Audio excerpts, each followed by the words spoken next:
Chapitre 38. Et c'est en ce temps. Yehuda descend de chez ses frères. Il tend jusque chez un homme d'Adoulam. Son nom? Ira.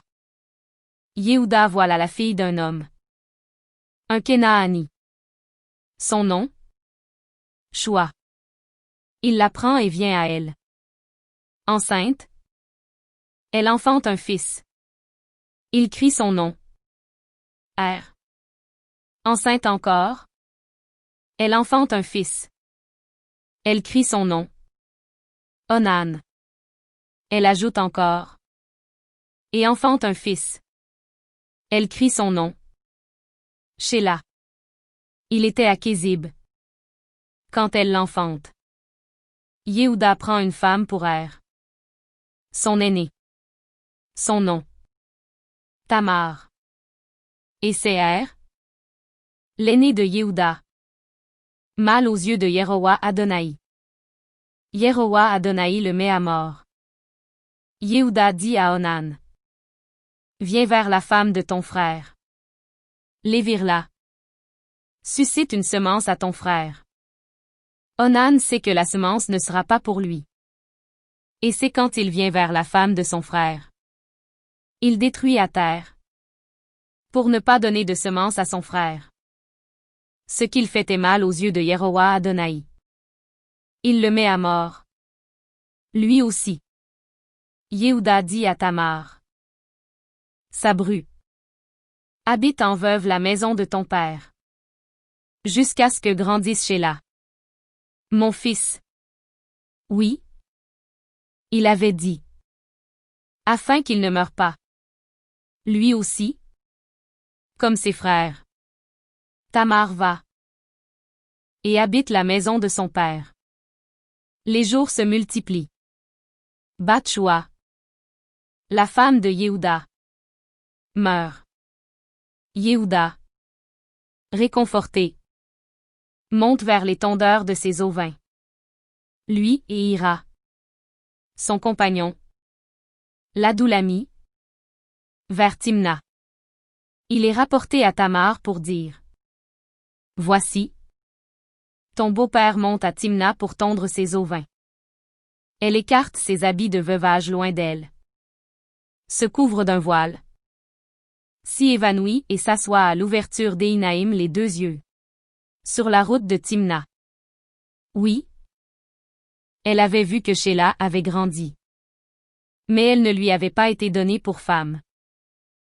Yehuda la voit et la prend pour une putain. Oui.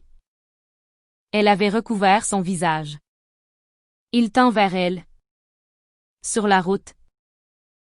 Et dit. Offre donc. Je viendrai à toi. Non. Il ne savait pas quelle était sa bru. Elle dit. Que me donneras-tu quand tu viendras à moi? Il dit. Je t'enverrai moi-même un biquet des caprins du troupeau. Elle dit. Si tu me donnais une caution jusqu'à cet envoi? Il dit. Quelle caution te donnerai-je? Elle dit. Ton sceau, ta tresse et ton sceptre que tu as en main. Il les lui donne.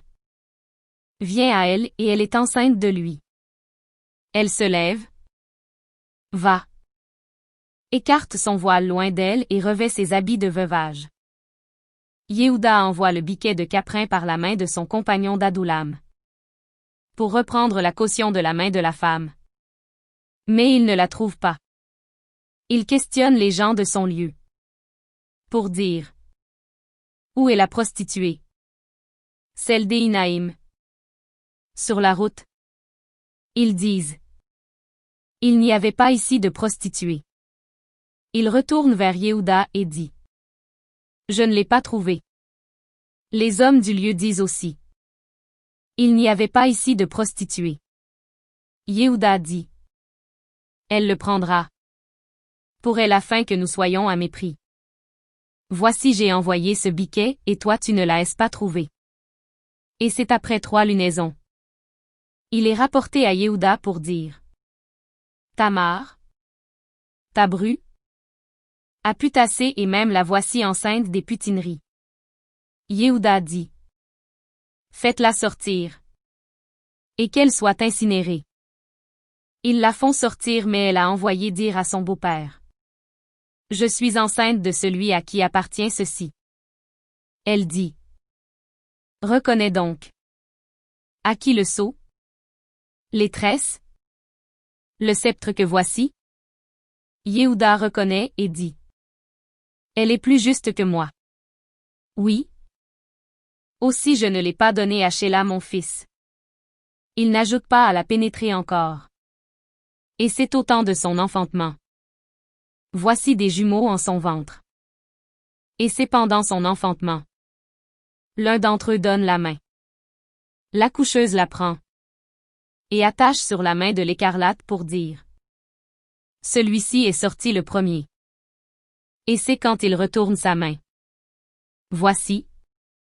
Son frère est sorti. Elle dit. Quoi? Tu as fait brèche pour toi. Une brèche. Il crie son nom. Pérès. Brèche. Son frère sort ensuite avec sur la main l'écarlate. Il crie son nom. Zéra. Il brille.